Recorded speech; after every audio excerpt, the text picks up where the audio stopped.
ఈరోజు మనము గుమ్మడికాయ కూర ఎలా ఉండాలో తెలుసుకుందాం. ముందుగా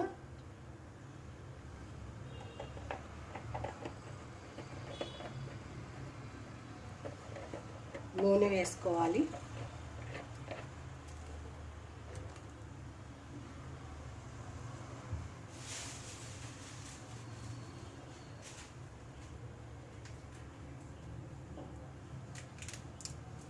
నాలుగు ఎండుమిరపకాయలు,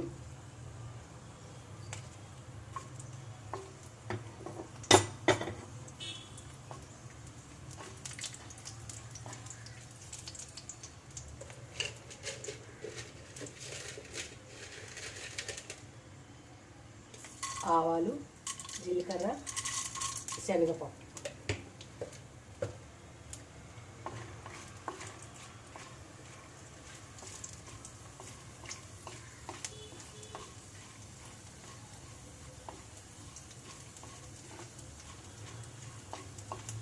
ఎర్రగా అయింది కదా,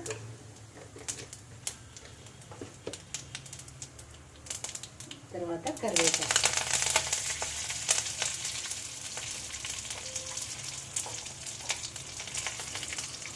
అలాగే వెల్లుల్లి,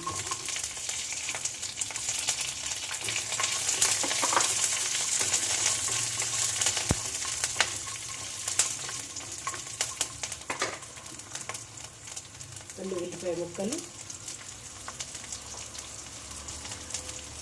అలాగే పచ్చిమిరపకాయ ముక్కలు.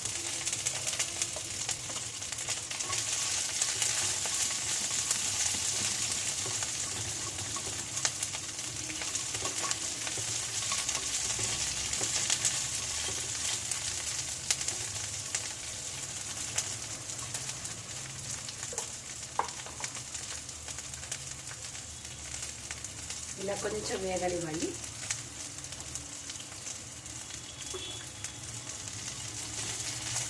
ఎప్పుడైనా వంటని హై ఫ్లేమ్లో వండకూడదండి,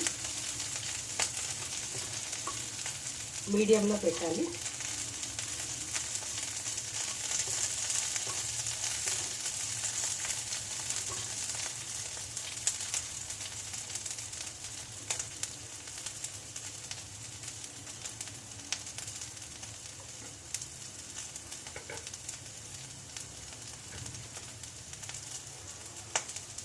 గుమ్మడికాయ అంటే ఒక దిష్టి తీయటానికే కాదండి, గుమ్మడికాయలో చాలా పోషకాలు ఉంటాయి. విటమిన్లు వచ్చేసి A, C, E, K ఇన్ని రకాల విటమిన్స్ ఉంటాయి. అలాగే ఖనిజాలు పొటాషియం, మెగ్నీషియం, ఫాస్ఫరస్, కాల్షియం ఇన్ని రకాల ఖనిజాలు ఉంటాయి. అలాగే ఫైబర్, కరిగేవి మరియు కరగనివి ఫైబర్ ఉంటుంది. యాంటీ ఆక్సిడెంట్లు, కెరోటినాయిడ్లు, బీటా కెరోటిన్ కూడా ఉంటుంది దీనిలో. అట్లాగే ఇతరాలు ఏంటంటే ఒమేగా-6 ఫ్యాటీ యాసిడ్స్, జింకు, సెలీనియం ఉంటుంది. గుమ్మడికాయ వల్ల ప్రయోజనాలు చాలా ఉన్నాయండి. ఇవే కాకుండా మనము ఇప్పుడు ఇది ఏగిందండి, ఏగిన తర్వాత దీనిలో ఈ గుమ్మడికాయ శుభ్రంగా కడిగి లోపలంతా తీసేసి విత్తనాలు తీసి ఇలా పీసెస్ చేసుకోవాలి. అయితే ఇంకోటి, ఇవేమి తీయకండి, పైన దానిపైన ఉండే తోలు తీయకండి. ఆ తోలు కూడా దీనిలో ఎట్లాగే వేసేసేయండి.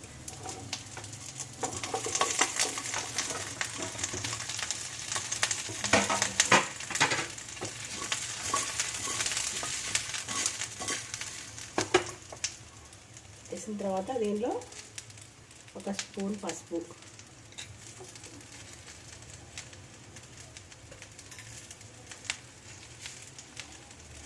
అలాగే ఉప్పు,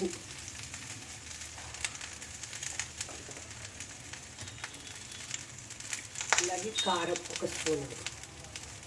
ఎక్కువ ఉప్పు కారాలు ఎక్కువ వేయక్కర్లేదండి, ఎందుకంటే ఇది ఒట్టిగానే తింటాం. ఎక్కువగా కూరలాగా కాకుండా మనం స్నాక్స్ గాను లేకుంటే కూరగా కూడా తింటాము, కాకపోతే అందుకని ఒట్టి ముక్కల్నే తింటాం కాబట్టి కాస్త ఉప్పు కారాలు తక్కువ వేసుకోవటమే బాగుంటుంది. ఇలా కొంచెం సేపు ఇలా మగ్గనిద్దాం.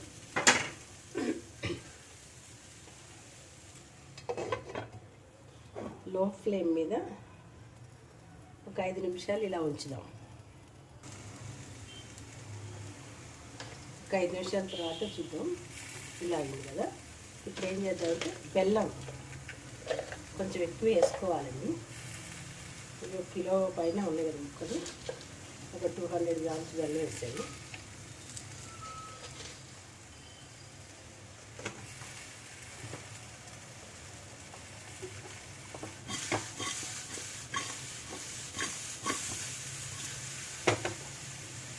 ఇది వేసి ఇంకొక 5 నిమిషాలు లో ఫ్లేమ్ పెట్టి ఇలాగే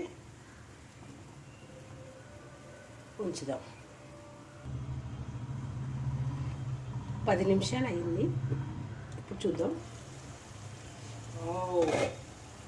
సూపర్ తయారైపోయింది మన గుమ్మడికాయ కూర, తీపి కూర. ఇది ఒట్టి ముక్కలు తింటే కూడా చాలా బాగుంటుంది. జ్యూసీగా సూపర్ ఉంది.